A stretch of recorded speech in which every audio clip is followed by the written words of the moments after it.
The sake brewer, I thought he looked familiar. And I was like, is that the dude who's in everything? And it is the dude who's in everything. The dude from Godzilla? Yeah. And the dude in Seven Samurai? Seven Samurai. Yeah, I looked it up too. I was going to drop it in during here and just be like, did you know? Because, like, obviously Mifune is in every single Kurosawa movie. But apparently this guy is in, like, a bunch too. Yeah, dude. He's in... I don't know if you've ever seen Ikiru. It's like not a samurai movie, but it's a great Kurosawa. Is it like a historical piece? No, it's like post World War II Japan, and this dude like finds out that he's dying and wants to like live life to the fullest, and it's like super sad and heartwarming and beautiful. Damn. Yeah, but on Letterboxd, when you like just like open up an actor's page, it's sorted by their most popular movies. So, like, their most popular movies on Letterboxd. So this dude's movies goes Seven Samurai, Rashomon, Ikiru, Yojimbo, High and Low, which is another Kurosawa movie that I've heard is great. Throne of Blood, which is another Kurosawa movie. Yeah. And then Godzilla. Godzilla's not even in his top 5. The dude did 5 better movies than Godzilla. Yeah. And then, like 8 other great Kurosawa movies. He also has 227 films in his bag. Shit, is he dead? He must be. He died? Because, I mean, he seemed old in Yojimbo, which was like the 60s. Yeah, he died in 82. Damn. R.I.P. What was his name? Like, Takashi 69. Damn. Shimura. Takashi Shimura. Takashi Shimura.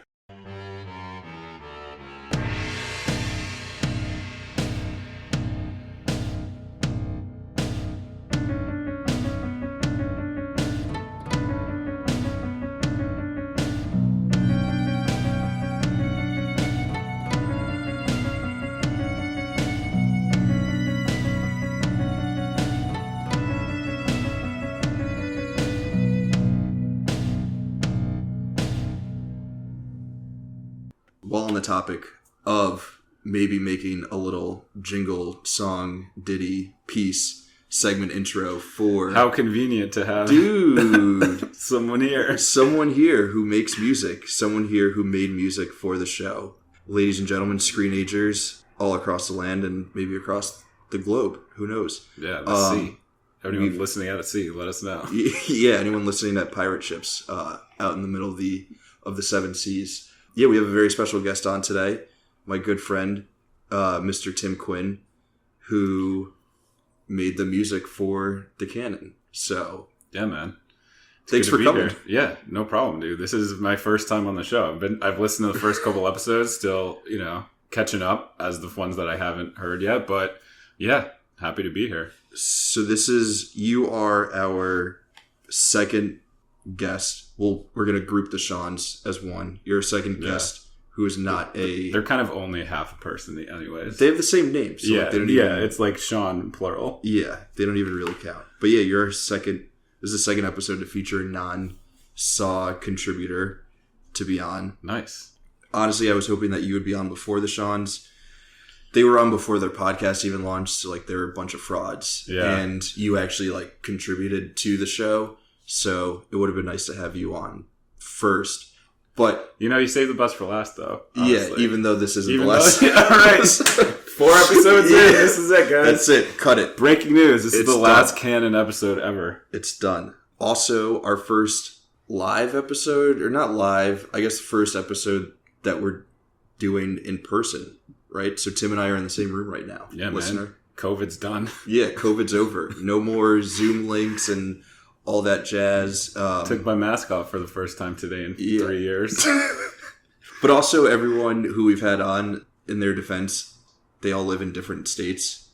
For those of you who listen and read Screen Age Wasteland, y'all probably know that Duke is in Canada. So it would kind of be hard for me and Duke to be in the same room for an episode. But yeah, this is exciting. Nice. It's nice to do it, in the same room instead of talking into a computer. So we're here today. We're going to talk about Yojimbo because obviously bringing in you on an episode, having made the music for the Canon, we obviously, wanted to talk about a movie that is not music based at all. Yeah. It's actually kind of funny. So you're on this week, and then our good friend Dave Wilson is on next week. Yeah. And we'll talk about it more with Dave next week. But Dave is a sports writer, and Dave is going to be talking about Boogie Nights with me, which is a movie that is like very heavily based around music and like the soundtrack and stuff. So you're on this week talking about a non-music movie. Next week we have a music movie. Should have done a sports movie. So the week after Dave is on, we're doing Rocky with Duke and Dahl, who both contribute to Screenage Wasteland, which like so it's just, the guests are just like, you guys are a week early. Like, you should be next week, and Dave should be the week after. You just get us out of our comfort zone. Because it's actually, and I guess we could get into it once we start talking about the movie. But like, being a musically inclined person, and like that's something that's always been the art form that I've always gravitated towards the most. I was like, keen to pick up on like the soundtrack of this movie, and like it really isn't anything. Like it's based on like the time, and like it fits the mood of like what is supposed to take place in like feudal Japan, but like it's not like it's not like anything to me, like not stand out in a way where it's taking away from what's happening on the screen, where you're like, like I've seen movies where like you hear the music, Kill Bill for an example, which is you're influenced by this for sure. You can see in it left and right. The things that Tarantino picked up from this and other Kurosawa samurai movies in the past. Like there'll be a song in it and you'd be like, holy shit, this song is awesome. Like when they're walking down the hall. Yeah. It's like everyone knows the song. The song. Yeah. And it's like, this is it takes you out of it, and just a song that you like put on your Spotify and listen separately. And like this, I think it's done in a way where it just fits the mood of the film and like doesn't overpower it, because there's enough there that it doesn't need the music to be something that is like people are supposed to notice. That's interesting. I didn't think about it as being like time specific to like when the movie takes place and being appropriate for then. But that's really cool. I thought it was just like a not Western score. I was just like, yeah, that's just like what Japanese people listen to. So, but I didn't know that it was specific to feudal Japan and not Japan in the early 60s. And it's cool because like I know you're gonna know the term for this, but it's like when the music is actually played in the movie, but not like a soundtrack. Like, you know what I'm talking about? Yeah. Like when they're diegetic versus non-diegetic. Exactly. Sound. Like this is diegetic, right? Like I don't know if it's like diegetic, like, but it could be, because like there's the scene. Well, there's the scene with like when like the when all the women are, Yojimbo does something, I forgot what he does, but like the woman like pays him and is like, take whatever woman you choose, and she opens the door and like they're all playing the instruments and like that sound, and I was like, oh, that's cool, because it's that is where it's like those are like traditional feudal Japanese, like the music that they were playing that they like recreated for this. And I was like, that's sick. Interesting. Yeah, so I guess that would be diegetic, but the rest of the score, I guess in theory it could be. We just don't, like, we never see like where it would be playing from. And that's just like like the more I think about it now, actually, like it's not. But there are a lot of parts of it, but there are some. Like, there are other parts that are in the movie. Yeah, but like what the sound, the composer did like match that. So it wasn't like, it didn't like when they were playing music, or like at the end when he's like banging the prayer drum. Yeah. Like, that didn't sound out of place for the rest of the music that was playing, which was cool. That makes sense. Like, the opening credits or whatever, and the score that's sort of playing over that, like, you're saying that could be music that was made during whatever time period of feudal Japan this takes place in. Yeah, like, I didn't look it up or anything, but, like, it seems to me that, like, they did, Kurosawa and his sound team, obviously did their research, because they research every other thing, every other aspect of making a film, to do it right, and like to use what would have been used during that time, which I don't know which period of Japan this was in, but older than the 60s. I was gonna ask if you knew when in Japan this takes place, but before we get too much further into the movie because we really just dove in. Yeah, we already dove in a lot, but it's all great. It's all wonderful stuff. Because you made the theme music for the Canon, which is dope, and everyone loves it. Thank you. And everyone is always like, "Yeah, we're like, what's good with this music? Where did it come from? Like, who made it? Who is this guy? Somebody stop him!" Wild out here. That's a joke for like 2 listeners. But yeah, man, I think it would be cool to spend a couple minutes to just talk about the music and what sort of inspired you for it, where it came from, like what kind of mood, vibe you were going with, just all that stuff, that good stuff. No, definitely, I would love to, man. And also, thanks for letting me talk about it, because I love, the one thing I love more about music, more than listening to music, is talking about music. Hell yeah. And be able to talk about something that I made. What about making music? Where does that fall in the list? Honestly, probably underneath talking about it, because like there's so much you can just talk about and just shoot the shit about like how things are made. Talking about is one, listening to is 2. No, then making. Then making. Talking about making and then listening. Okay. Yeah. All right, cool. Yeah. So you approached me before the Canon launch. We've done this before. We've worked on, theme music, podcast music, things related before. So, you were like, hey, looking for something. And so we got together, Raph and I got together. We just sat down and just wanted to plan out like a mood board of sorts, and just kind of thinking about what your direction was for what you wanted and how I could, replicate that. And so the first thing you said, hey, can you like help me out with the intro for this podcast? I was like, yeah, sure. What do you want? And you were like, Game of Thrones, Westworld, HBO, epic, like it's gonna be fucking huge. And I was just like, dude, you got the wrong person, man. Like, do you just something massive? Do you know how much like the guy who made the Game of Thrones soundtrack get paid? Like, he's probably a multimillionaire. Like that song. No, I wish, dude. How much have we paid you for this? Well, talk to my accountant, because I don't see it money. All right, we'll see what the revenues. Actually, let's chat after that. Let's talk about I want royalties. Yeah. We'll talk to your lawyer, Dave. Yeah, I hope he's not the lawyer for the show too. No, he's not. Get ugly. Yeah. But anyways, so all joking aside, the idea was something in that like realm of epic, classical, like violins, piano, heavy drums. Something like triumphant. Something that kind of, I think in a way too, is different than a lot of openings to other podcasts I have heard. I haven't really listened to a lot, but from what I have, I don't think like violins and pianos necessarily are what people are using.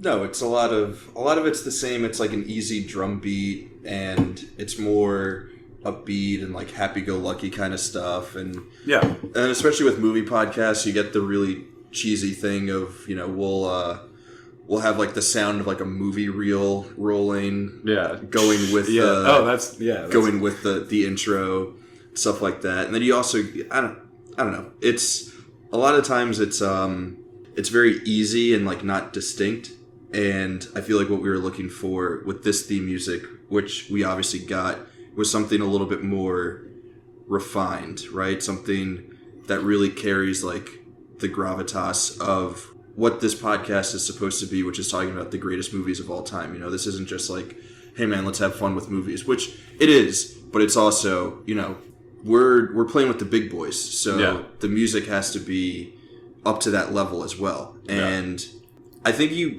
hit it like the nail on the head. Thanks, I think man. It is very prestige TV, very HBO, kind of like shades of Succession. Or so it's as you mentioned, Succession. So we got together, we came up with some ideas of songs, basically, just like things that could work, or like I said, like a mood board to just kind of go off of and kind of build off of that. There was one song that I showed you that really stuck out to me as the thing that I wanted to encapsulate the most. And it was a song from the Attack on Titan soundtrack. Not the song from Kill Bill. Not the song from Kill Bill. But that song because I'm not that good of a guitar player. Song was on the mood board. Yes. So this song is called Battle Without Humanity, Dignity or Humanity. I don't know the full name of the song. And Everyone knows it, but like hum it. Can you hum it like a little bit? No? Okay. No. It's trademarked. Yeah. But like... We don't want to get sued. Yeah. But like, so that was on there too. But the thing, there were two songs that really inspired the most. The first was the song from Attack on Titan. So I'm an anime watcher, and I just watched the latest Attack on Titan episode. And this song was like a callback from the first season. You know, with any shows that have dope soundtracks, I'm always gonna like listen to it, put it on my Spotify or whatever. So this song was from the first season. So I've had this in my like Spotify library for a while. It like completely forgot about it, and then they did a callback to it in this latest season. It's like the final season that's been going on for 3 years. Like it's gonna end. It's epic. It's amazing. Yeah, you guys should watch it. Everyone should watch it. It's great. It should be in the canon for TV shows. Like it's amazing. So there was, and it just like, and then I heard it and I was like, oh shit, I forgot how good this song is. So like I had it in my mind right when you asked to do the podcast, and I was like, I want to use that. And there's a lot of like cool piano, like the piano like riff that I do in this is almost based exactly on that. Like it's definitely inspired by that. Yeah. And there's violins and like drums, and it's this beautiful, beautiful little song. So that was definitely part of it too. So that's kind of the mold that I was working with first. And then while I was in the middle of it, you texted me the theme song to Succession, which I had never seen, I had never heard. I just started the show. Yeah, like this amazing show. Like it just never was something that I watched. And then I remember the first time I heard this theme song, I was like, holy shit, this is amazing. Like this, like this was it. Like it comes in with like this huge like. There's like bells and then this drum and there's this cool like minor piano thing where it's just like it's like gives that like eerie, you know, like kind of like unsettling, like not just like your happy-go-lucky like theme song. And I was like, that's it. So it's like a marriage of Attack on Titan and Succession. Yeah, if I had to bottle it up into one sentence, it's a marriage of a song from Attack on Titan and the Succession theme song. And also there's a gong in it, and that's shout out to my girl Michelle Zauner of Japanese Breakfast. Her song Paprika, she uses a gong, and she does. I love everything that she's done too. So I was like, I needed, there was a little pizzazz that I needed. I needed something, and I threw a gong in there. I was like, so shout out Michelle. That's my shout out to Japanese Breakfast. It's funny that you call her your girl, because out of the two of us, I'm the only one who's met her, but I guess we don't have to get into that too much during this episode. Well, that's that just derailed the entire conversation. Yeah, like this. Now this is just going to be another hour talking about how jealous I am that you've met Michelle Zauner. So if you're listening, Michelle, let's hang out. Make music. Let's make music together. Yeah, but yeah. So that was kind of the process for coming up with the theme song. Wanted it kind of eerie and unsettling, like you said. Kind of threw some things together, had a couple edits, and then made a finished product, threw it out, and when you start the canon every episode, that's what you're hearing. Hell yeah. What's your process for like actually making a song? How long does it take? Like you say you go through a couple edits and stuff. Yeah. Do you sit with the first draft, or I don't know what you would call it. Do you sit with that for a little bit and then come back to it after a while? Usually, I mean, it's different for every type. Like, you know, not everything that I'm going to make is for the same reason. Like sometimes I'll just go in there on my computer and just like mess around and just like whenever I'm done, save it, whatever, and that's done. But for this, I kind of like, I started with the piano part. Mm-hmm. I had that and just kind of built around that. Like my process is usually with doing things with multiple elements is start with the melody and then build around that. Like a drum beat or a bass, you know, whatever is a lot easier to build into when you have like, you know, the tempo or whatever. Even as far as like how like the tempo and stuff and how fast I want it, like how long it's going to be. I just start doing stuff and then just like update it on the fly. Like if it's too high, I'll lower it down an octave. If it's too fast, I'll slow down the beats per minute. If it's like not long enough, I'll double it. If it needs something else, I'll throw in like bells or some shit, like just Or a like gong. to give it, or a gong, like just to Japanese feel it breakfast, out. just to like take something where I feel like it's like a working product enough, and then sit on it for a couple of days, listen to it. I'll throw it on my phone and listen to it like throughout the day when I'm working, whatever, and then come back to it like a couple days later. And that's what I did with this. I think I started on one day, a couple days later, fixed it again, a couple days later, finished it up. So I was like, Pretty quick. a couple days. Yeah. No, this one was actually Yeah. pretty quick. Yeah. Was this your quickest piece that you've put together? Or No, some things I've thrown together in like a couple hours? I've been like sitting at my computer for an hour, and it's like, and it's not like as polished as this, but like I'll do it. I'll like throw a beat together, and just be like, oh, this is sick. Save it, done, walk away, go on to whatever the next is. But it's just like, it's like with anything. It's just like when inspiration strikes, you just need to like sit down and just like I'll hear some like even just like a 30-second part to just like the end of a Strokes song that like has nothing to do with the rest of the song, be like, that's it. sick, and just like run with it. Nice. Are you working on anything now? Not really, nothing tangible, just kind of messing around. Playing around. There's a lot of sounds and stuff that that's on the front. There's a lot of sounds in this world. No, but there's a lot of synth plugins on the program that I use that I have never used before. So like sometimes I'll just like go in and just like mess around and be like, oh, what does this sound like? What does this sound like? Like what could I do this? And just like, figure stuff out that way. So just kind of, nothing serious right now, but still messing around. Yeah. Well, we mentioned them before because they were previously on the Canon, but I think it's worth mentioning that the Shawns did not use you for their podcast intro music, and theirs is good, but I just feel like they could have maybe explored different options that included. I mean, they needed a gong first of all. The lack of gong is it's like, disgusting. That immediately takes it down to like a 5 out of 10 to start. Yeah. But no, like the other type of music that I listen to a lot is lo-fi all the time. I listen to lo-fi all the time, and they have a cool little they have a cool little lo-fi beat on their podcast. So the S Rank is dope. Everyone, another plug for the S Rank podcast while you're here. Those guys have gotten enough shine out of this episode. So I know, really. Yeah, I think it's time for us to move on. The real reason we were here. Lo-fi comes from Japan mostly, or people who think they're Japanese or want to be Japanese. Come on, man! I had the setup so perfect. Yeah. Lo-fi as a music genre, lo-fi hip hop, is mostly from Japan. Mostly, I guess, yeah. And the movie that we're talking about, which we already talked about a little bit, where's that from? Is also mostly from Japan. Mostly, yeah. Some would say it's fully from Japan. So, we're here today to talk about Yojimbo. Yes.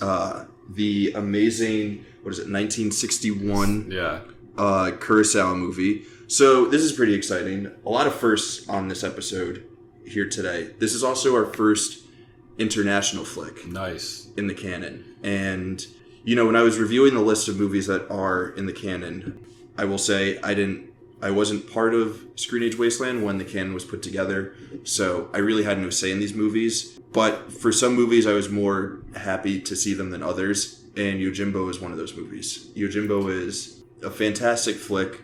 Kurosawa is maybe the most important person to direct movies in the history of cinema. Wow.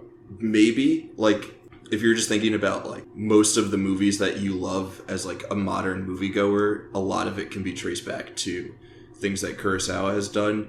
And I would even say a lot of it goes back to maybe 3 movies, which are all in the canon. The first one, Rashomon, a lot of things are pulling from that in many different ways. The second one, Seven Samurai. Every action movie ever is, in a way, pulling from Seven Samurai. Any movie that you've seen where they assemble a crew, it's Seven Samurai. Does the Avengers count? Yeah. Everything is... you wouldn't have the MCU without Seven Samurai. Yeah. And then the third is Yojimbo. And you mentioned it, Tarantino pulls a lot from Yojimbo.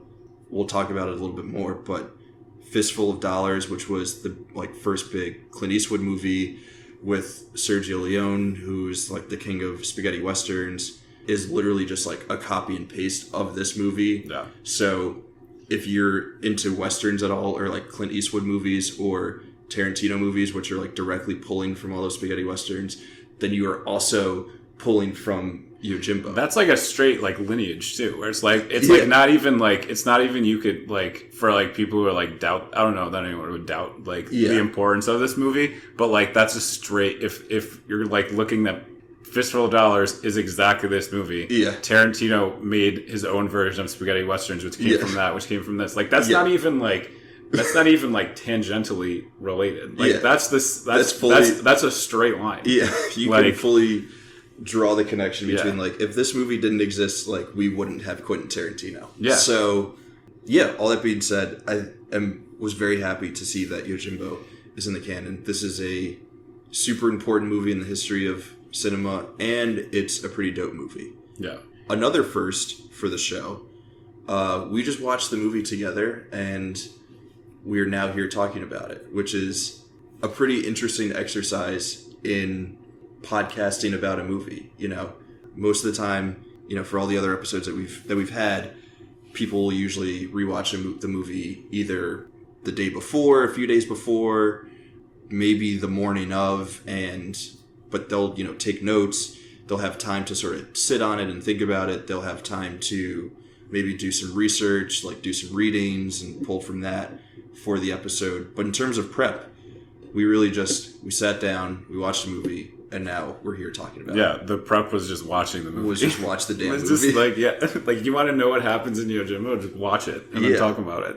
So this is not your first time seeing Yojimbo, though. This is not. This was the second time I've seen Yojimbo. The first time we watched it together, right? First time we also watched it together. I don't remember. It was a couple years ago. It was a few years ago. But yeah, not recent enough that if I was to come on here without watching it again and you asked me to talk about it, remember very basic things about it. Like he's a Ronin samurai who comes into this town, causes a bunch of shit, and then leaves at the end. And it'd be like, it was good. Movie. It was awesome. I loved it. Akira Kurosawa like can do no wrong. Like this man's amazing. But yeah, I needed to watch it again. Like it was long ago enough that I needed to watch it again. I think I was in the same boat. Was there anything specific about the movie that like stood out to you this time that you maybe didn't remember from the first time watching it? One thing that was interesting to me is I didn't realize it the first time I saw it, and I think this is also just seeing a movie a second time where you pick up on things. Mm-hmm. There in the very beginning when Yojimbo, he's the samurai with no name, but I guess we'll call him Yojimbo. Okay, can I pause to ask this question? Yes. Okay, what does Yojimbo mean? And bodyguard. Yeah, gotcha. Yeah. Can I just throw out to the audience that you are like our resident Japan enthusiast?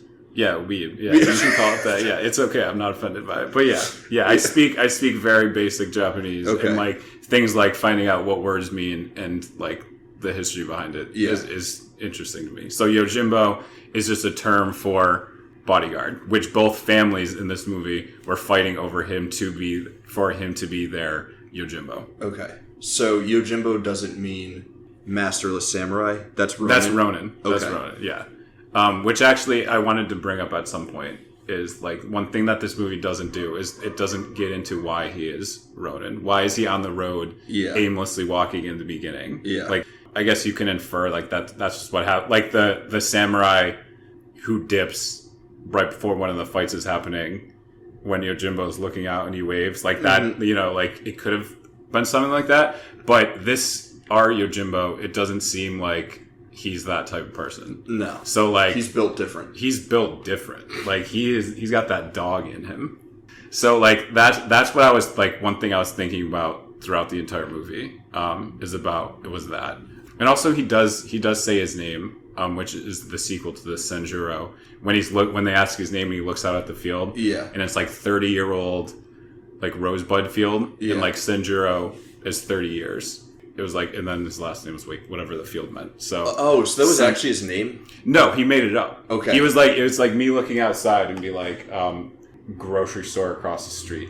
Oh. Like that. Like it was like one of those. They were like, he's like, I have no name. Yeah. Like that. You could call him, like, I'm just going to refer to him as Yojimbo because I like that name better. The Yojimbo. Yeah, the bodyguard. Joke that popped into my head while we were watching, Yojimbo. Oh, that's definitely, I'm going to definitely make people call me that now. Yeah. You could be a samurai for Halloween and make everyone call you Yojimbo. Yeah. Or you can get it tattooed on your arm. Yeah. Or your forehead. Only the criminals got tattoos. Oh, yeah. He has a tattoo on his forehead. Yeah. So actually, that's what my point before we got sidetracked I was going to bring up, is that all those guys at the beginning were like gamblers and thieves and like, you know, like they were like the lower class, whatever, and like looked down upon for gambling. All what Yojimbo does the entire movie is gamble on himself. Oh, like he's just shit. like he's out there to just he does noble things that end up, you know, looking, if someone just took it out of context, is like a noble thing to do, like with the family, like killing the bodyguards and reuniting that family. But that's not necessarily, he didn't do it for the noble reason. Like all throughout the entire thing, and I didn't realize, like I thought the first time I saw this is like, he's a guy who knows right from wrong. Yeah. And like he's gonna know that one of these families is the bad guy family, and like pick the side that is the better side and join with them. But like when I watched it the second time, it's like he's doing all this in his own interest, and he's just taking risks and doing things like making like weighted decisions that are going to help himself. Yeah. And like I thought that was like, and I guess that's the point. Like he's like an indifferent body, like he's like a mercenary almost, like a paid for hire bodyguard. And, like, that's how he's survived up until this entire time, just on his own. Yeah. Looking out for himself. Like, he can't look out for anyone at the end. But, like, for most of the movie, that's what he's doing. Do you think he's more so looking out for himself? Or I kind of saw him as just being, like, a conniving little creep who, like, got joy out of pitting two awful groups of people against each other just for like his own amusement. Yeah, like that's it too. Like he was just fucking around. Yeah. Like when he goes and sits in like the crow's tower and just watches it and like giggles. Yeah. And it's just like he's just like stirring the pot. Because like what does he actually get out of everything that he does at the end of the day? So the one thing that I did just realize about the very ending is that when he cuts the ropes off of the izakaya owner that's been like his buddy through the entire thing, he said like it's quiet now. Yeah. And like you're good. And like the thing that he was saying when he goes into the bar at the beginning, the guy was complaining, it's like all this fighting's happening. Yeah. And it's like this guy, this casket maker next to me is just like nonstop because people are dying and like there's too much ruckus. And then so at the end, he does end up like, you could say like doing a favor for someone. Yeah. And that's like the izakaya owner. Because he's like, it's quiet now, like it's peaceful, like everyone's dead. Yeah. But like it's quiet now. That was the way, and that's like how the movie ends with him doing that and then walking off. So it's just like made me think like, and the very like I thought going in this entire movie he was just doing things for himself, and then at the end he made a pal. He made a friend. Yeah, but he doesn't stay. Like that's the thing too. Like he's like he just walks off into the sunset. Well, that's great, right? Because the movie starts and he just shows up. And he throws a stick in the air to decide which way to go because he is so completely aimless in terms of where he's going in his life. And he lets the stick show him which way to go. He follows the stick. He happens upon this town. He sets things straight, and then he leaves. And you can just assume that it's like straight is like a very loose use of that word because like setting people straight by killing the entire town. Killing the entire town. Yeah, I mean, but they were all scoundrels. Like he let the family go. He helped out his two buddies who were nice to him. The mayor has a new sense of purpose at the end. Yeah, so he's also insane, but he's the mayor again. There's no one to insane, but with purpose. And and then he's off, and you kind of just assume that at the end of the movie, he's going to go to the next town, do the same sort of thing, and then just keep sort of bopping around from town to town. Yeah. And that's beautiful. We don't need, even though there is a sequel, but you don't need one, right? Yeah. You just you have everything that you need about this guy, and the whole story is he gets there, he does his thing, and then he leaves. Yeah. There's no backstory of what he was doing before. There's no epilogue of what he's going to do after. Yeah, there's no after credit scene, how he's going to, like, work his way into the next Ant-Man movie. Yes. But it's just him being there. And it's, I guess one obvious thing that is probably worth talking about is the whole idea of, like, the two main modes of storytelling, or like the two like basic stories that you can tell in fiction, which is the hero's journey and where the hero sort of like goes off and leaves their home to go on to bigger and better things. The original Dragon Ball. Yeah. And the flip side of that is Stranger Comes to Town. And this is the quintessential Stranger Comes to Town. Mixes things up. Stirs everything up. And then leaves. Yeah. And there's no sort of fat on the movie in terms of being about anything other than that. There's no like unnecessary love interest. There's no backstory of like who this guy is. There's no real backstory of like who anyone else is. It's just a bunch of people dealing with the fact that this guy came into town and is essentially like fucking shit up. Yeah, for all of them. Like all the people in the town basically are like we as audience members are more or less residents of the town. Like we see this guy come in, it's like, who is he? I don't know. Yeah. Why is he here? I don't know. What's he gonna do? I don't know. What side's he gonna join? I don't know. Like that's all everyone else's knows about him too. I didn't realize that those were the two methods of storytelling though. Like Hero's Journey or Stranger Comes to Town. Yeah. But the thing is, you don't get a lot of Stranger Comes to Town. You know? Yeah. I guess in a way, some hero stories, when the hero leaves a home, they end up being a stranger in someone else's town. Yeah. But you rarely get it where it's just someone else hops in and, again, they do what our Yojimbo does. Yeah. So another thing that I was kind of wondering about, and again, you as our resident Japan enthusiast, was wondering if you... It's a funny term. I feel like it's nicer than weeb. Yeah, I mean, yeah, it fits. I mean, whatever, it's not wrong. Weeb kind of cuts. Also, it's a little like wider than that. Like I don't just watch anime. Is weeb restricted to anime? I mean, it's like kind of like an insulting term, right? To like a loser. Yeah. So Japan enthusiast. Yeah. All right. Plus, this is an anime. So yeah, exactly. It's very far from it. Mm-hmm. So I was wondering if you knew anything about just like the greater context of like samurai movies in the 50s to 60s, because there's a lot in America during that time. You get a lot of westerns, and it's sort of this like harkening back to like a really macho time in American history. Yeah. And it sort of works, right? Like post-war, both ways. America wins the war. We freaking dropped 2 atomic bombs on Japan. Yeah. So like America's like feeling, like real amped up. So it makes sense that you then make a bunch of movies about like how great American machismo, taking things over by violence sort of is. Yeah. But then on the flip side, in Japan, you have all these like samurai movies that are coming out around the same time. Yeah. Which are sort of dealing with like similar themes of violence and masculinity and things like that. But obviously from their side of the coin, things are a little bit different because they're dealing with fallout from the war in a much different fashion than we are. Yeah. So like I don't know if you have anything more on that, like thoughts or any like.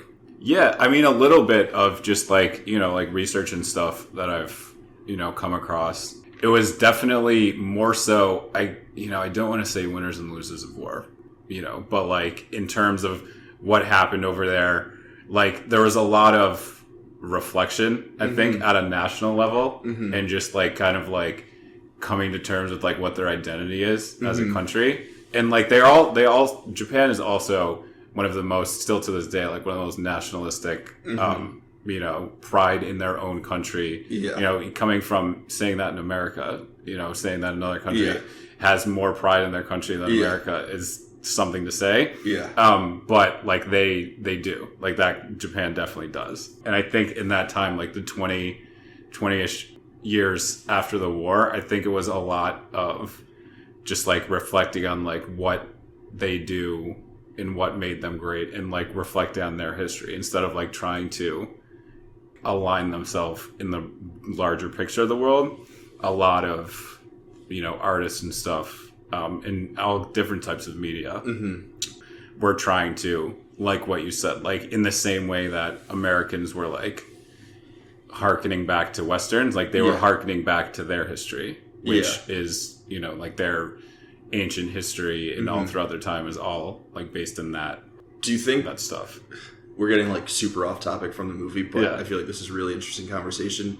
Do you think that in a sense, because during most of like feudal Japan's history, there was what was it called when they essentially didn't allow anyone or like anything, like didn't do trade with any other countries, they didn't allow any sort of like goods or anything to come in or like influence to come in from anywhere around the world, and they were like super insular and just like the way that they existed and weren't connected to the rest of the world in any way. And then in the beginning of the 20th century, you know, with the war and everything, they're sort of opening themselves up to some Western countries, and like probably the worst Western country at the time to open yourselves up to in Nazi Germany. And then like afterwards, I feel like going back to like samurai movies is in a way the reflection is sort of saying like, well, maybe we shouldn't have opened up our borders to all of that Western influence because like they really fucked us over,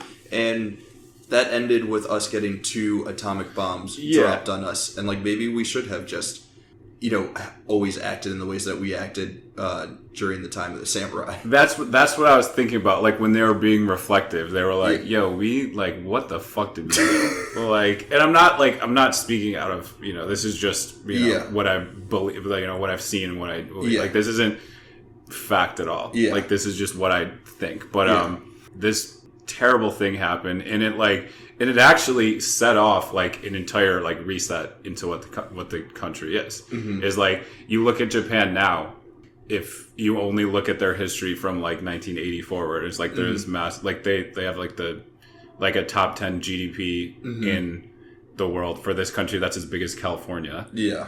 Like they export everything. Every electronic that you have is made from over there. Like you see Japanese imprints on everything, like Toyotas, you know, PlayStations, Nintendo. Like you see everything, which is another thing that one of our friends, Dwayne, mentioned to me one time. He was like, Japan, like in the past like half century, has gotten really good at what they put out into the world.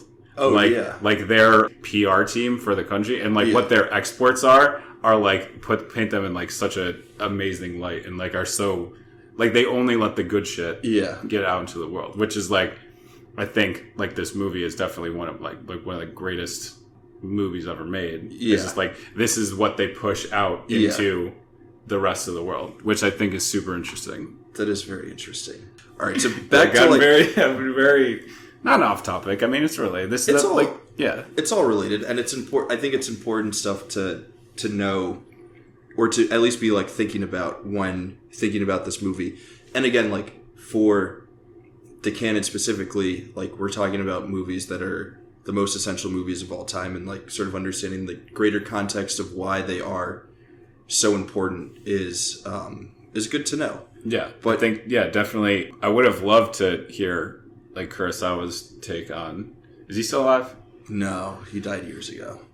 Just like I'm sure there's stuff out there of like his reasoning for the reason why like his most famous movies are like samurai movies. That like, which one thing that like even the first time I saw Seven Samurai, I was mildly surprised that this movie was made the past 100 years. Like it feels like it's so good at like what these movies do. It's like even this little town, like it's just this tiny little town that you could see just like popping up in like inland Japan somewhere. Yeah, the town is wonderful. Yeah, but let's also talk about some of the people in the town. Yeah, because this movie is full of amazing characters. Amazing characters. Some hysterical characters. So we've got Yojimbo, our boy Mifune, who we've talked about a little bit. Yeah. But then, like, a lot of the people who are in the gangs and stuff and just sort of bumbling around, they're all, like, total nitwits. Yeah. Just absolute bozos. Yeah. And no one more so than, I wrote his name down, but...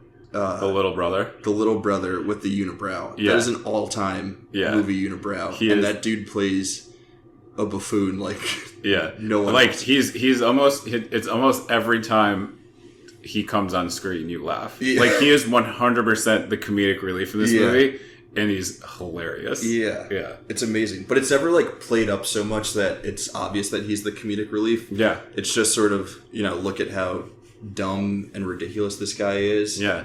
And the laughs just roll out whenever he's on Even screen. just that whole, well, I guess not the whole family, but those two brothers, the two younger brothers, the guy with the gun, and the younger brother, they're just like perfect caricatures of like what that character is. And like maybe I say caricature because like that's what like these two actually influenced movies going forward. But like the cunning guy, the suave guy with the gun, who's like intimidating guy. Like everyone's scared of him, and then like a real like person with integrity and who's like sure of himself and like is actually a hero shows up. He just like crumbles underneath of his own like insecurity, which is that brother. He's like the perfect image of that character. Okay, I don't know if I want to pivot us to the brother or your use of the word hero for Yojimbo. I think I did go. If for everyone listening, I did air quotes when I said hero around him because I don't know if he is a hero, but okay, let's take the hero route because I feel like that's pretty interesting. Should we come back to the brothers though? We'll come back to the brothers because there's definitely a little bit more to talk about with the brothers.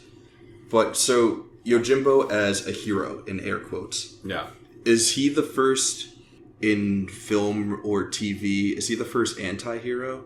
Is he like the precursor to like Tony Soprano and Walter White and all of these guys where he's sort of, his motives are like kind of shady. He's not just like a good and moral, at his core sort of person. He's not like Superman or Luke Skywalker or someone like that. He's like, he's more human. He's more flawed. He's like... Yeah. He drinks the entire time. Like, you could argue that he was drunk this entire movie. Like, he had no idea what he was doing. Yeah, like, every other scene is him when he's in the bar, just like, bartender, like, give me another drink. Yeah, that's a really good point. He's the first Don Draper. Do you know any... Like, you know more about the history of film than I do, but, like, in 1961, like, I don't know how much more... a character like that could have come around before that. Yeah, I'm trying to think of anyone specifically, and I'm sure there are people listening who are like yelling into their phones or it's like you computers or whatever. Like how could you not think of XYZ person? Yeah. But yeah, for the time being, I can't. So I mean, I think he's got to be one of the earliest versions of something like that, which is a character that we love. Yeah. Today. It's like everyone loves Walter White and everyone's like rooting for Tony Soprano. Yeah. Like everyone loves Don Draper. Yeah. Yeah. And this guy, well, our Yojimbo here, he's not as bad as any of those people. Although he is killing people. Sometimes his motives seem legit. Other times his motives seem sort of pulled out of his ass. Yeah. And I will say it seemed a little bit that he had more sympathy for the Seibe family than the Ushitoras. Maybe just because they were the ones who were left at the end. Yeah. And he ended up just killing them. But he was still... The whole thing with the mother and the child, that's very much so his morals and sensibilities were in the right place. I love that scene so much. Okay, before we get back to the brothers, talk about that scene. So, all right, so there's a scene where there's like a hostage situation, and the Seibe family which is essentially the mistress of the other family's like head, and then they like try to do a trade. They have the Ushitoras have the son of Seibe's son, and then the Seibes have their mistress, and so as they're doing this whole standoff, we'll trade. We don't want anything to get hurt, so we'll do the trade, the typical standoff. Yeah. And then from the bar, the woman, the mistress's husband, and her little son, like toddler son, like 3-4 years old, are watching her, and the toddler starts screaming out for his mother, and like she eventually comes over, and she's tied up, and the kid like hugs her, and then at the same time, the son of the Seibes goes back to his mother, and as soon as he's yelling for his mom too, like both these the dialogue. Or what people are saying is two sons yelling, "Mom, mom, mom, mom, mom!" Like, also, Happy Mother's Day to all the mothers out there. It's Mother's Day weekend. Yeah. This is perfect time for this. Yeah. But it's like these two like sons yelling for their moms, and then the mother who's tied up comes over, and like the kid reaches his hands through the window and like hugs her, and like this beautiful thing with his family. The son of like the royalty like of the Seibe family comes back, and as soon as he gets back to his mom, she slaps him in the face, and it's like how do you get yourself captured, dude? Like, what is wrong with you? Like, you like really gonna? Doesn't she say like you should have died instead of letting this happen? Yeah, like you should have died before like letting this happen, just like to bring shame upon your family. Yeah, and it's the same thing happening at the same time, but it's just so different. And I was just like, I was blown away by that scene. I was like, that is incredible. Kurosawa, you dog. Like, one where the mom is the free one where the mom is the tied up one. Yeah. And then the reactions to seeing their sons. Yeah. It's just like, where are their motives? Like, this woman, like the woman who was the mistress, like, she won't put up a fight. Like, she was picked out of all the other women and will go like serve this, like high general, whatever, to ensure like that nothing happens to her family. Like, they'll leave the husband and the son alone, and like she'll do what she needs to do to make sure they're safe. And then the other one, the mom, was like, you should have died, dude. Like, you should have just wants more power. Yeah, like she's the one. Which also, I want to hear your thoughts on that woman, the mother of the Seibe, because I think she was interesting, because like she was always handling the money and was like, kind of her own character in a way. That was also not the first time that she absolutely just cooks her son. Yeah. And like, she's kind of like, and like, there's a lot of like, and even in like the history of Japan, like the wives are supposed to be like sort of like subservient almost to the men, in that like she's like in talks with the father about like we should wait for him to kill the other people and then kill Yojimbo and like get all our money back. And she's like not playing the very typical woman mother character in Japanese films at that point, which I thought was super cool. Or probably just like films maybe all just around the world. I mean, yeah. And not even at that time, probably for like a while. That's interesting. I didn't really think about that. I just couldn't stop thinking about the fact that all of her interactions with her son was just her yelling at him for being a bumbling idiot and having no love for him whatsoever. Yeah. Telling him, after he mentions that he already killed one guy, she's like, well, 1 or 100, it doesn't matter. Like, they're still going to hang you. That's a line. Go murder some more she's people. like, 1 or 100, you hang once. Yeah. And it's just like, yo. Yeah, like wow. Imagine if your mom... That's kind of badass. It's kind of badass, but imagine if your mother is just like encouraging you to commit heinous crimes. And the father, too. He said, I killed one of them. He's like, so? I don't care. It means nothing to me. Yeah, you gotta kill more.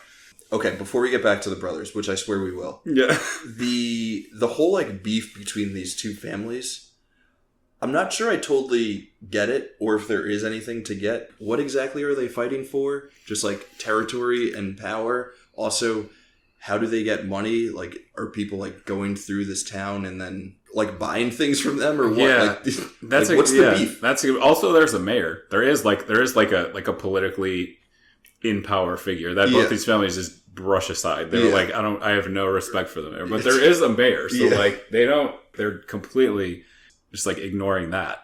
Yeah, I think it's just a power thing. I think it's just the very classic, I have a lot of people and can acquire more, so I want all of it. And it's just a power struggle for this town of like 10 houses. This tiny little one street town. Yeah. And that's all it is. I was wondering if that was something specific that Kurosawa was trying to get at, of like struggle, like so many struggles are so pointless. Like, why are we even fighting? And then also like as soon as the like inspector from Edo, which is Tokyo, which is like the real power, comes in, they stop their fighting, open up their signs, make it look like a happy little place. It's like you're fighting. It's like you're just two small fish in a pond when there's a fucking shark that's going to eat you both anyways. It's like whatever power you're fighting for here means absolutely nothing in the larger, scheme of things. I think Kurosawa had to have known that because like even when in the first time when Yojimbo's up in the crow's nest and they come at each other and then they don't actually fight. Oh, that scene is hilarious. And then the inspector comes and they're like, yeah, well, you're lucky the inspector did. It's just like, that's like so typical, like frat dude, fake machismo that like we've all seen like in real life of just like, yeah, like hold me back. Like, yeah, it's like, oh, like, you're lucky. You're lucky so-and-so is holding you back. Yeah, like if he wasn't him, I would kill you. Like stuff like, and it's just like, I think that was a point to like, A, they were fighting over nothing. And also they weren't, when like it actually came to it, like they were all too scared to like, weren't actually there. Where Yojimbo would be like, yeah, like I'll murder all of you if I feel a reason to. Yeah. Like, okay, we'll get to the brothers in a second. But there's that great scene when he first shows up and he's offering his duties as bodyguard to both families, and someone like challenges him or something. They're like, like, why do you think you can be bodyguard? Like, why do you think you're so tough? And he just murks 3 people. Yeah. And then he turns to the coffin maker and he's like, 2 coffins. And then he looks back. He's like, actually make 3 coffins. Yeah. Which is a lot. Have you seen Fistful of Dollars? No. So I know that movie is like, from what you said, is like a copy and paste of this movie. Yeah. I haven't seen it. So Clint Eastwood, he has a line that's very similar, but I think he's walking past the coffin maker as he's about to go. Oh, so they have a coffin maker. So yeah, it's the same movie. It's the same movie. If you have a coffin maker, then it's the same. Not every movie has a coffin maker. Not very few movies I've seen have coffin makers. But Clint Eastwood is walking by the coffin maker, and he's like, prepared to, as he's like walking over to these other guys to, show how tough he is. And he ends up shooting down 3 in the shootout. And then as he's walking back, he goes, with his cigar in his mouth, he goes, make it 3. Yeah. Which is a little bit more badass than Mifune's. I feel like has been like redone a billion times because that's super badass. It's so badass. Make it 3. But it's all derivative. It all comes from Yojimbo. Yeah. This is the blueprint. Yeah. So finally, I think we can get back to the other back to our main characters here. Yeah. So the second brother, whose name is escaping me at the moment, Uno. The one with the gun? The one with the gun. I think they called him Uno. Yeah. Okay, another quick thing before we actually talk about this guy. Uno does not mean 1. It does not mean 1. That is Spanish. Yeah, this is Japanese. Unosuke is the gun-toting gangster and the younger brother. You know what? I totally misread this. No, gun toting. Yeah, that's him. Yeah. So they describe him as looking like a rabbit, but really being a wolf inside. And I mistook that for his name meaning rabbit, because the other brother, his name is also that of an animal's. Wait, who said that? They say in the movie? They say in the movie that he looks like a rabbit, but deep down he's really a wolf. Which we know deep down he's really a butterfly. Yeah. It's the least intimidating animal. Yeah. Maybe butterfly.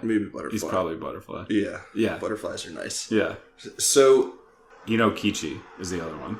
Talk to me about this guy. Talk to me about Uno, the gun-toting bozo. Yeah. Also, first, one thing that I don't know if it's like they wanted to do like a grand entrance for him, but like he does kind of just show up out of nowhere. Like, I don't know if he was supposed to be out on like a scouting mission or something. I kind of missed that part in the movie. Mm-hmm. But like, it's just like they all say like the dim-witted brother, like they know him, like they know he's the younger brother. He's he's like super strong, but like is a dumbass. Mm-hmm. And then there's this other like suave looking guy who I think looks like a younger version of Mifune. I don't know if that was intentional or if this is just what attractive men in Japan in the 60s look like. I don't know. Just actors. Like, It'd be like Brad Pitt and like Clooney. And someone would be like, oh, I think they look like. Be like, you're not even close to it. Yeah. But I don't know if that was intentional either. What I would like, kind of like a caricature of Yojimbo. Like he's just like, or like a draw, like a picture, like a Photoshop. If someone Yojimbo. tried to draw Mifune from memory. Well, I mean, from the character. Like, it's like this guy who looks on the outside, like he's as tough. Like, if you ask any of those other people, they'd be like, oh, he's just as strong as this guy. And then, like, when you actually put them against each other, one is the real thing and one's just an imposter. So do you think the fact that Uno carries a gun is in a way furthering the fact that he's an imposter? 100%. He doesn't know how to actually fight with a sword. 100%. Yeah.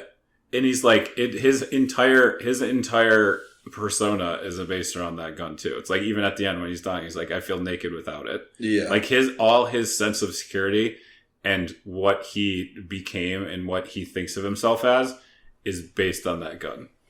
Okay. Definitely. Here's a weird question. I'm taking a big swing here, which I like to do a lot. Him being so reliant and so much of his identity being wrapped up in the gun, is that a shot at the U.S.? It could be taken that way, yeah. Right? Because so much of our identity is tied up in guns and violence. And it always has been. Yeah. Like, it's like a gun could be a metaphor for, like, an army also. Or like a war. Or a giant bomb. And using that bomb as a way to identify yourself as being strong. When like, really you're not built like that. And it's not like... And it's like a very unhonorable way of waging a war. Like, in samurai culture, 100%. You use a gun, you bring a gun to a samurai fight, like, Jay-Z said that's a good idea, but, like, there's no honor where like samurai's whole MO is honor. So I was thinking it. You brought it up, but like, there's no honor in bringing nuclear weapons. There's nothing that there's no country that a gun represents more than the U.S. So maybe. Possibly. We can't, it's hard to say if it was actually front of mind for Kurosawa, but, you know, that's the cool thing about movies, especially good movies. There's so much there that different people can read different things. You can pull certain meanings from certain things. So we're not saying that that's how we read it. Yeah. But there is potential. Somebody might. Ask the director. If he was still with us, we could ask the director. But yeah, definitely. But he's not. Yeah, I think, even not in, like, geopolitical reasons aside, the gun represents a false sense of security. Yeah. And the fact that he pulls it out and, like, hides it in because he copies Mifune in the way that he holds his arms within his kimono.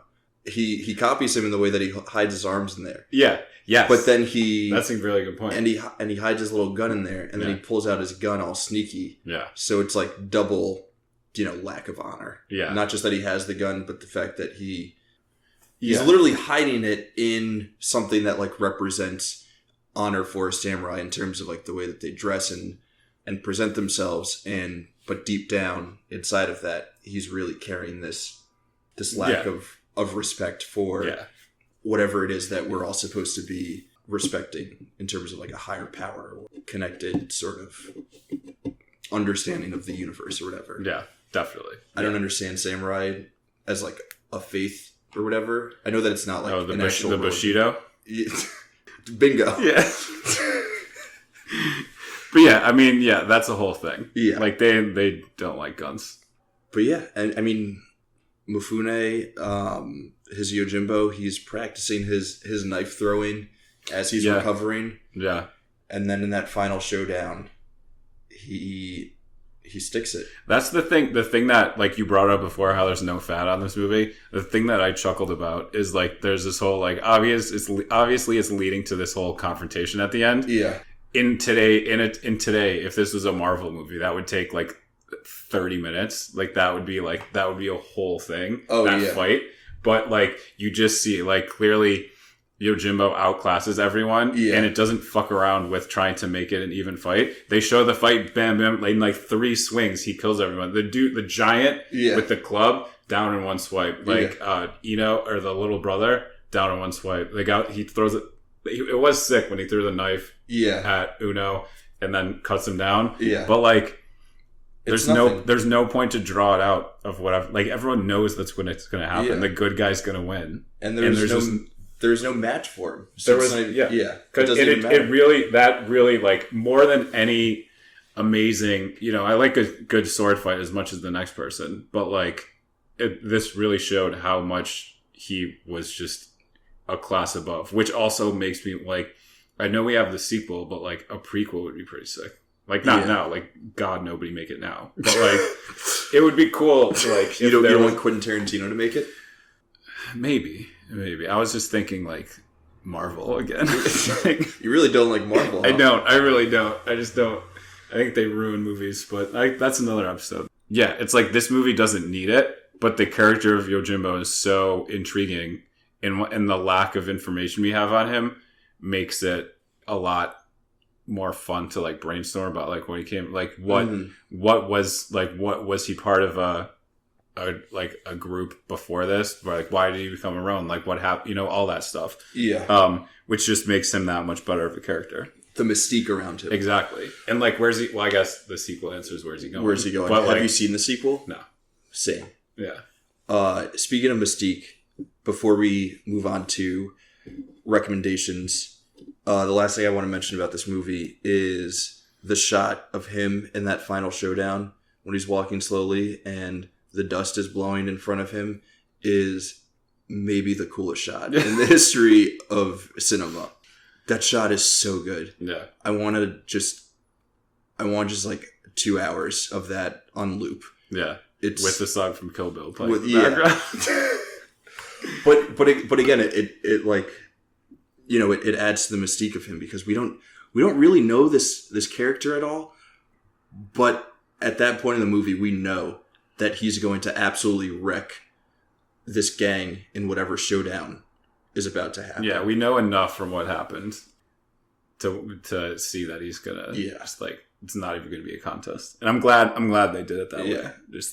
Just ended it. But like the calm on his face and everything, it's just. It's so perfect. He's suave through the entire. Like he barely emotes really throughout the entire movie. Yeah, like he's calm and collected with his thoughts the entire time. It's absolute badass. Yeah, one of the best. One of the best movies. Where do you rank this in your Kurosawa movies? Oh man! Like, so one rule that we have on the Canon, because we really just want to be about like celebrating movies.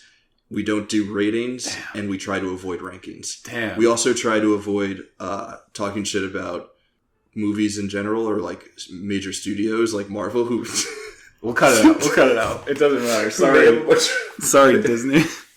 If I had to rank it, it's okay. No one knows the rules.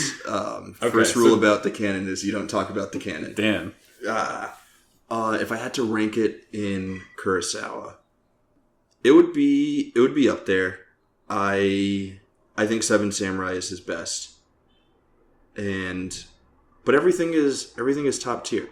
Yeah, the beautiful thing about Kurosawa is that this might be like his 5th best movie, and that is still 1,000 times better than like what most film directors could hope to make in a lifetime. Yeah, which is absolutely incredible. Yeah, his 10th best movie is still like an all-time great movie. Yeah. Like when it gets to a certain point, like when everything's a perfect 10, like there's no point in ranking them against each other. But I was just curious out of like personal favorites. What about for you?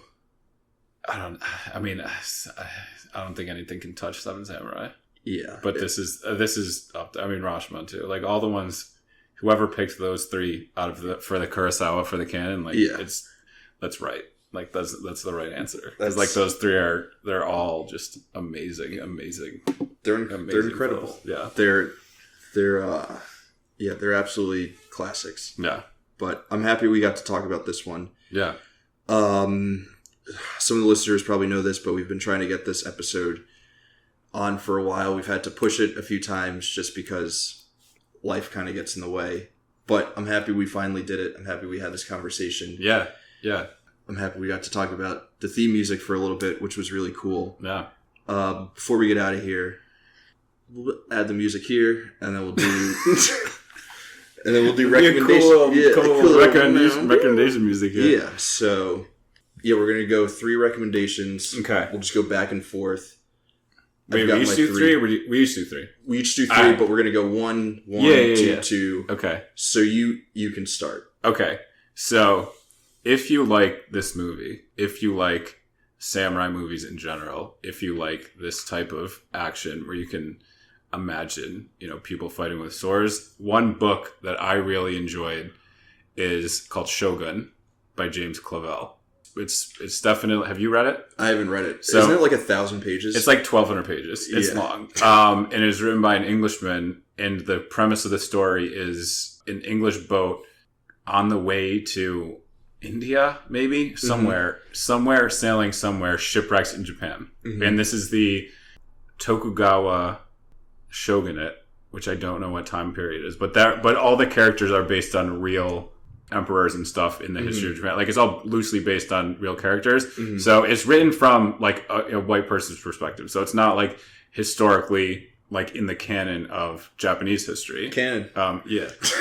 So it's definitely not written from that perspective, but it's a really good book. You get a cool perspective of like feudal Japan and even just like their take on outsiders and stuff. And just like if you're into like any like samurai related stuff, it's an awesome read. So that definitely Shogun by James Clavell.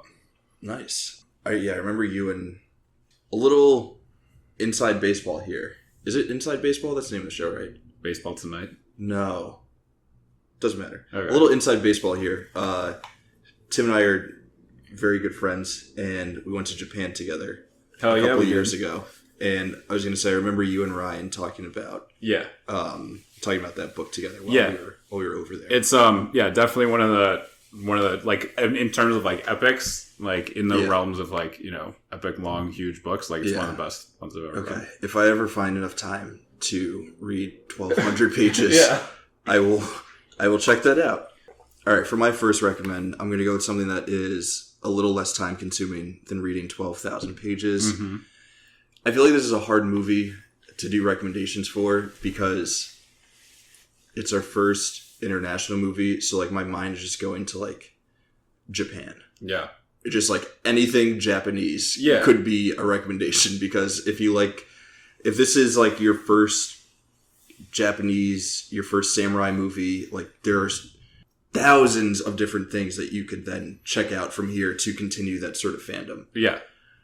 So, and then I was trying to figure out if there were like other sort of, hero or stranger comes to town sort of stories that I can maybe connect it to or specific moments within the movie that I could connect to other things. But I couldn't. So I'm just going to stick with the basics. I'm doing 3 movies. My first movie, I'm going with another Kurosawa, which is maybe up there for one of my favorites of his, which is like all of his are one of my favorites of his. Yeah. This is another movie that we've watched together, actually. It's his first movie in color. His only samurai epic that's in color.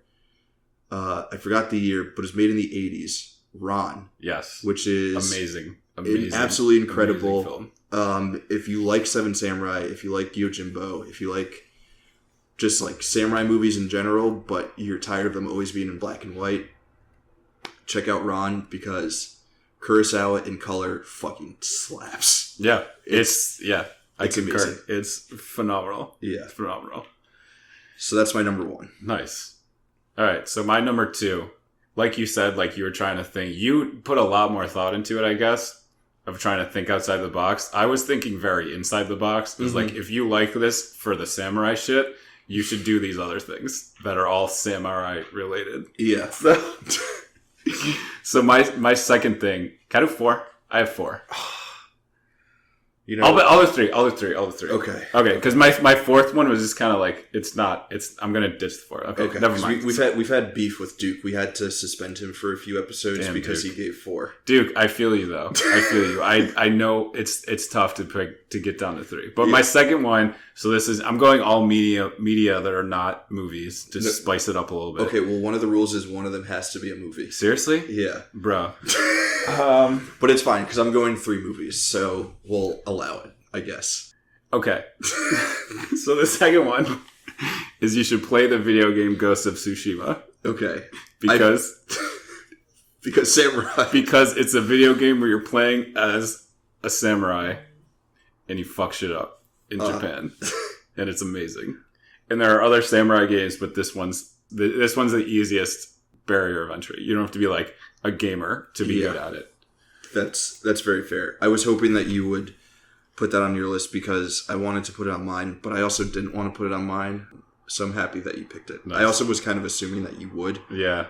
I love that game. It's too obvious of a choice to not put on. But like maybe someone listening is not a video gamer. Like this is like one of the most acclaimed video games of the past 5 years. Mm-hmm. It's this amazing game. But like, yeah, maybe someone never heard of it, wants to try it out. Yeah. Ghost of Tsushima. Amazing game. Not all recommendations need to be super outside of the box. Sometimes it's cool to go with the obvious stuff. Oh, my third one might be a little outside the box.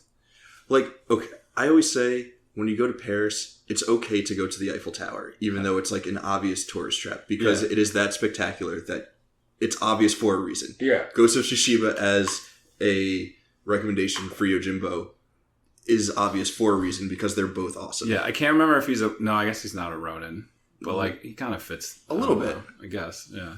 Okay, so for my second recommendation, I'm going with another samurai movie that is not. There's not a whole lot that you can connect it to Yojimbo with, but they are both Japanese samurai movies. I believe both were made in the 60s. Jesus Christ, we're totally running into a theme. This is another movie that we watched together. Yeah. I'm probably going to need your... We watch a lot of samurai movies. A lot of samurai movies together.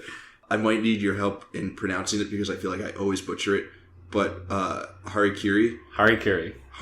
See, that would have been my movie in my list though. So yeah, see, that's why it worked, and I would have done Ghost. Yeah, so like if there's a rule, we'll tell people we switched. It works out. Yeah, the only person keeping track of the rules, honestly, is me. Yeah. But I do like to make sure that we're keeping things on the up and up here. Yeah. But yeah, Harikiri is a phenomenal Japanese movie about samurai.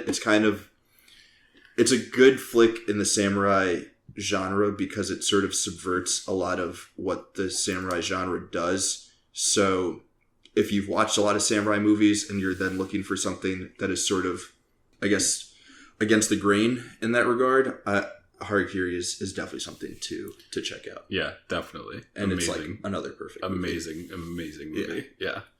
All right, so my third is... So you brought me on. I did the podcast. I did the music for the podcast. We started talking about the music. I can't not recommend something music related. Okay. Like I can't not. And like in Japanese music, just the whole like scope of it. I do listen to a decent amount of Japanese music, from like city pop to like current music to like lo-fi, like new best, like like lo-fi stuff. So like there's definitely a lot of cool Japanese music out there. But one band in particular that I think fits with the vibe of this movie is this band called Ningen Isu, which translates to human chair. Ningen is human, Isu is chair. Chair? Okay. They're like a metal band. Their biggest comparisons would be like Metallica and Kiss. Okay. They're Japan's Metallica. That's rad. Yeah. Think of metal as like in like some metal bands who like in the East are like talking about like folklore, like Vikings and shit. Mm-hmm. Like they're talking about like feudal Japanese shit in a lot of their songs. Like they have a lot of literature based music and albums, very, very cool, like historical metal songs. Interesting. And but like at the very bottom line, they're sick. They're an awesome band. Like it's not just like thrash metal. It's like listening to Metallica. It's very good like metal. They have an album called Rashomon, which like I feel like just fits like it's just based on that. So like it's just very good. They have a huge discography. They're from like the 80s and still going for it. They just released an album in like 2019. Ningen Isu. They're sick. You should definitely give them a listen. They're awesome. Okay, that's a dope third recommendation. I like that. I would probably check them out. Yeah, this was hard because I was like trying to think of music. Like, do I recommend like a city pop playlist? Nah. Do I try to think of like, do I recommend a book? Do we do what's your guy's name? What the huge Japanese author who wrote like Norwegian? Oh, Murakami. Yeah, like do I recommend a Murakami book? Like, where do I go? So I just decided I'm going to do 3 movies about feudal Japan. Yeah. The last one is made by a Westerner, made by one of my favorite directors of all time, someone who we will definitely be talking about in future episodes of the Canon. However, this movie is not in the Canon, but Martin Scorsese made a very, very awesome movie about Catholic priests in feudal Japan trying to spread the word of God, while Japan as a country and a nation and a culture is trying to push out all foreign influence. And it is one of the most like moving movies you'll ever watch. If you enjoy anything that Marty's ever done, you'll like it. If you enjoy movies that sort of explore the themes and sensibilities of feudal Japan, you'll really like it. And the fact that it's coming from a Westerner, kind of similar to the book Shogun, it is a cool way of like blending those two things in a way that sort of makes more sense for us as a Western audience going into Japanese culture and all of that stuff and the relationship between the two. So Silence is my last recommendation. Awesome. Yeah, I've never seen it. Is that Andrew Garfield? That's the one with Andrew Garfield, Adam Driver, and Liam Neeson in feudal Japan. Hell yeah. As Catholic priests. Hell yeah. It's amazing. Yeah. But that's a plot line in Shogun too. There's like Portuguese priests coming. They're Portuguese. Portuguese. Yeah, like spreading Catholicism in Japan. So that's actually cool. I didn't know. I don't think I knew that. I knew Andrew Garfield was a priest. I did not know that was in Japan. That's cool. That's awesome. It's a great movie. Yeah. It's absolutely wonderful. My dude, before we get out of here, let's just run through the recommendations one more time. Just boom, boom, boom. Yeah. And then we'll say our final goodbyes. Yeah. So my 3 were the book Shogun by James Clavell, the game Ghost of Tsushima, and the band Ningen Isu. Hell yeah. My 3 recommendations are another Kurosawa movie, Ran, the great samurai film Harikiri, and Marty Scorsese's Silence. 3 great movies about feudal Japan. Tim, it's been an honor. Yeah, it's been a pleasure, man. This was a lot of fun. This was a lot of fun. Yeah. This is a great conversation. I hope folks, maybe, I don't know if anyone's still listening who has not seen Yojimbo at this point, but if you are, definitely go watch it. If you have seen it, give it a rewatch. It's one of the best movies ever made. And yeah, Tim, thanks again for joining. Any final goodbyes? No, this is a pleasure. I hope we'll be back soon. Yeah, we'll see about that. You broke the rules for. I mean, seeing that I'm going to get fired from the Canon after one episode, maybe not, but it's been fun while it lasted. Well, we'll see if you come back with some music for the recommendation section. Yeah. You people aren't done hearing from me yet. You people. All right. Maybe cut that in post too.